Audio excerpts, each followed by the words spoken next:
Hello दोस्तों, तो इस वीडियो में हम देखने वाले हैं फ्रिक्शन पे प्रॉब्लम। सबसे पहले प्रॉब्लम हमको दी हुई है, हमको पी फाइंड करना है। पी फोर्स यहाँ पे लगा हुआ है और यहाँ पे 30 डिग्री का एंगल बना रहा है। यहाँ पे कोफिशिएंट हमको दिया हुआ है 0.2 और यहाँ पे भी हमको कोफिशिएंट दिया हुआ है 0.2 और यहाँ पे 60 डिग्री का एंगल है। अब ऐसे क्वेश्चन को करने के लिए सबसे पहले आपकी अप्रोच क्या होनी चाहिए? सबसे पहले आपको फ्री बॉडी डायग्राम बनना आना चाहिए। पीछे भी के वीडियो में मैं आपको फ्री बॉडी डायग्राम बनाना बता चुका हूँ।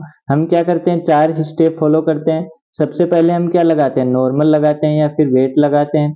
सेकंड में हम क्या लगाते हैं, जो भी हमारे पास टेंशन होता है वो लगाते हैं। थर्ड में हम टच लगाते हैं, टच फोर्स, टेंशन लगाते हैं, नॉर्मल फोर्स लगाते हैं। ये सब चीजें हम लगाते हैं। और फोर्थ पे हम क्या लगाते हैं, फ्रिक्शन लगाते हैं। ये सब चीजें मैं आपको बता चुका हूं। अब सबसे पहले आप क्या करेंगे, दोनों ब्लॉक का अलग अलग फ्री बॉडी डायग्राम बनाएंगे।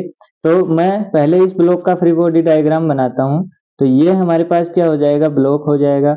और इस ब्लॉक को आप देखिए, सबसे पहले कौन सा फोर्स लग रहा है, यहाँ पे ये कांटेक्ट है, यहाँ पे रस्सी है, यहाँ पे पी फोर्स है। तो मैं पी के सबसे पहले कंपोनेंट कर लेता हूँ। तो ये हमारे पास क्या आया, पी कोस 30।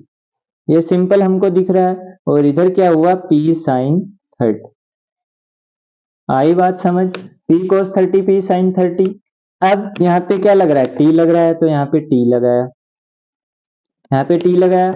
यहाँ पे टच है, टच है मतलब यहाँ पे नॉर्मल फोर्स है, यानी कि यहाँ पे क्या हुआ, एन लगा। और इसको मैं नाम दे देता हूँ एन ए। और यहाँ पे इसका वजन कितना है, वेट कितना है, 500 न्यूटन। तो ये किस तरफ लगा, ये इस तरफ लगा। अब यहाँ पे सारे फोर्स लग चुके, नॉर्मल भी लगा दिया हमने, टेंशन भी लगा दिया, टच पॉइंट था तो नॉर्मल भी लग गया, वेट भी लग गया और यहाँ पे फ्रिक्शन भी लग गया। फ्रिक्शन नहीं लगाया, यहाँ पे क्या होगा, अगर इसको इधर खींच रहे हैं तो फ्रिक्शन किधर लगेगा, फ्रिक्शन फोर्स लगेगा हमारा इधर। अब ये चीजें आप याद रखेंगे तो आपको पता लग गया कि हम फ्रिक्शन भूल गए। तो हमने क्या लगा दिया, फ्रिक्शन। वरना आप क्या करते हैं, फ्री बॉडी डायग्राम बनाते हैं, कुछ न कुछ चीज भूल जाते हैं, नॉर्मल भूल जाते हैं, वेट भूल जाते हैं, फ्रिक्शन भूल जाते हैं। तो एक बार आप इस तरह से याद रख लें कि सबसे पहले हमारे को क्या लगाना है, हमारे को लगाना है यहाँ पे वेट, वेट लगाना है, फिर टेंशन लगा लेना है, फिर टच पॉइंट लगा लेना है और फिर फ्रिक्शन। अब मैंने वेट लगा लिया 500 न्यूटन, टेंशन लगा लिया टी, टच पॉइंट लगाया तो यहाँ पे नॉर्मल फोर्स आ गया और फ्रिक्शन लगाया तो एफ आ गया। और ये फोर्स हमको दिख ही रहा है, इसके हमने कंपोनेंट ले लिए। इस ब्लॉक को मैंने ए नाम दे दिया। अब सेकंड ब्लॉक का बनाते हैं। सेकंड ब्लॉक का बनाएंगे तो हमारे पास क्या है, सेकंड ब्लॉक कुछ ऐसा है। अब इस पे वेट लगेगा, सबसे पहले क्या लगाना है, वेट लगाना है। वेट लगाना है तो यहाँ पे लगेगा इसके ऊपर वेट और इसका इधर वाला कंपोनेंट हो जाएगा, यहाँ पे 60 डिग्री एंगल है तो ये कितना हो जाएगा, 750 कोस 60 और ये कितना हो जाएगा, 750 साइन 60। ये हुआ। अब हमको क्या लगाना है, टेंशन लगाना है। तो टेंशन किधर लग रहा है, ऊपर की तरफ। फिर हमको टच पॉइंट लगाना है, यानी नॉर्मल फोर्स इस पे लगेगा इधर की तरफ। ये नॉर्मल एन बी हो गया, मैंने इसको बी नाम दे दिया। फिर क्या लगाना, फ्रिक्शन लगाना है। तो फ्रिक्शन किधर लगेगा, इधर की तरफ लगेगा। ये चीजें हैं, इससे ज्यादा इसके अंदर कुछ नहीं है। अब दोनों के फ्री बॉडी डायग्राम हमारे पास आ चुके हैं। फ्री बॉडी डायग्राम आ गए। अब हमको क्या लेना है, एक एक ब्लॉक को लेना है और एक एक ब्लॉक को लेने के बाद summation F X is equal to 0 and summation F Y is equal to 0 कर देना है। अब हम क्या करेंगे, summation F X is equal to 0 करेंगे। तो हमने क्या किया, यहाँ पे summation F X is equal to 0 किया, किसके लिए, ब्लॉक ए के लिए, ब्लॉक ए के लिए किया। अब यहाँ पे क्या होगा, P cos 30, ये क्या पॉजिटिव में है तो ये P cos 30 is equal to हमारे पास क्या होगा, T प्लस एफ। और एफ को मैं क्या लिख सकता हूँ, म्यू एन। म्यू हमारे पास कितना है, 0.2 और यहाँ पे कितना है, एन ए। यहाँ पे एफ को हम कितना लिखेंगे, हमारे पास म्यू कितना है, 0.2 और एन कितना है, एन बी। आई बात समझ। अब समीशन एफ वाई लगाना है।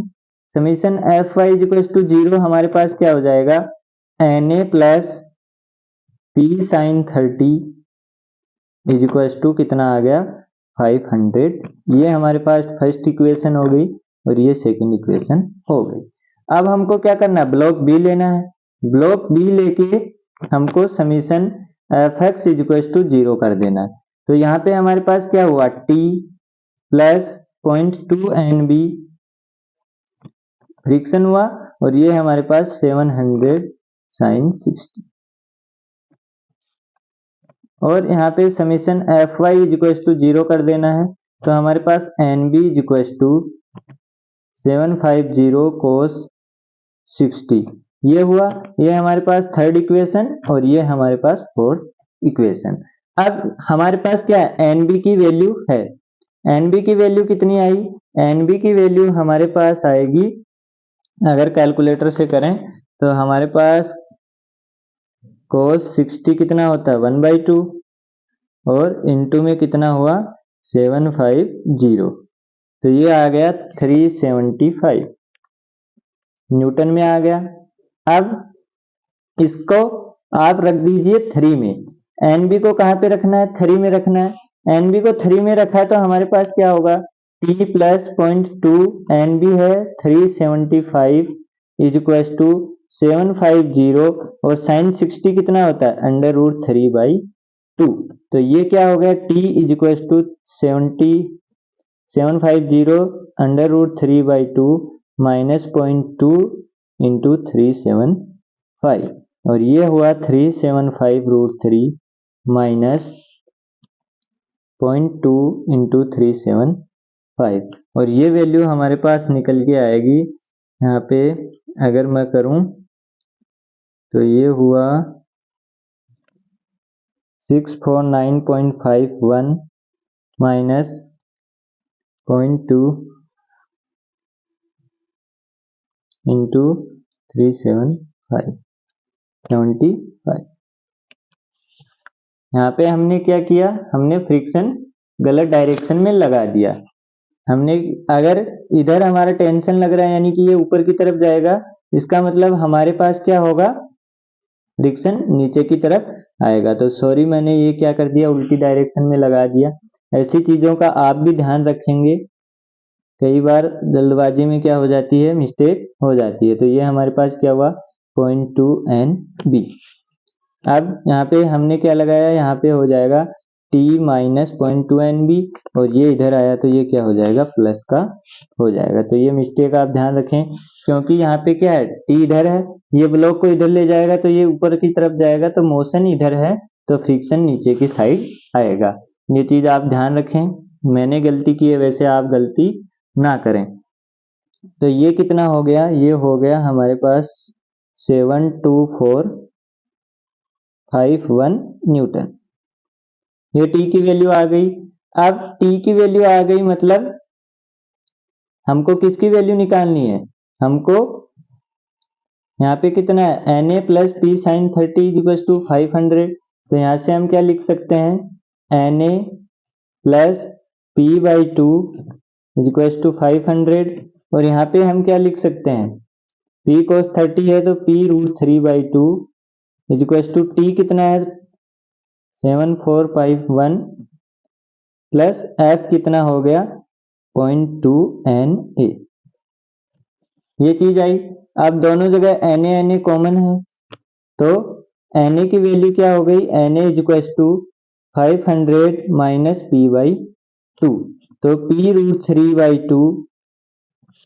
√3/2 इज इक्वल टू 724.51 प्लस 0.2 और यहाँ पे हो गया 500 माइनस p/2। तो ये कितना हुआ 724.51 प्लस यहाँ पे हो गया 100 और यहाँ पे हो गया 0.1 p। अब यहाँ से अगर आप p को इधर लाएंगे ये हो गया 824.51 और p की वैल्यू हमारे पास कितनी आ जाएगी, p की वैल्यू आ जाएगी 8585 न्यूटन। तो यहाँ से अगर इसको सॉल्व करेंगे, इसको इधर लाएंगे और ये इधर करेंगे तो हमारे पास ये वैल्यू आ जाएगी कैलकुलेटर से कितनी आ जाएगी 858.5 न्यूटन। एन आपको जरूर लिखना है, न्यूटन जरूर लिखना है, बिना यूनिट के आपके नंबर कटेंगे, क्योंकि बिना यूनिट पता नहीं लगेगा। फिजिक्स में जब भी आप कुछ करते हैं यूनिट लिखना जरूरी होता है। तो बेसिकली ये था हमारा क्वेश्चन।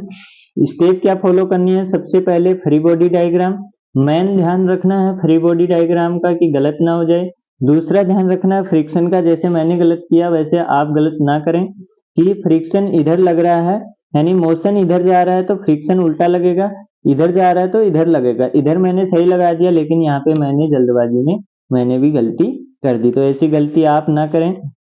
और फिर हमने क्या किया, 4 इक्वेशन लिखी, दोनों के लिए summation F X is to zero, summation F Y is to zero किया।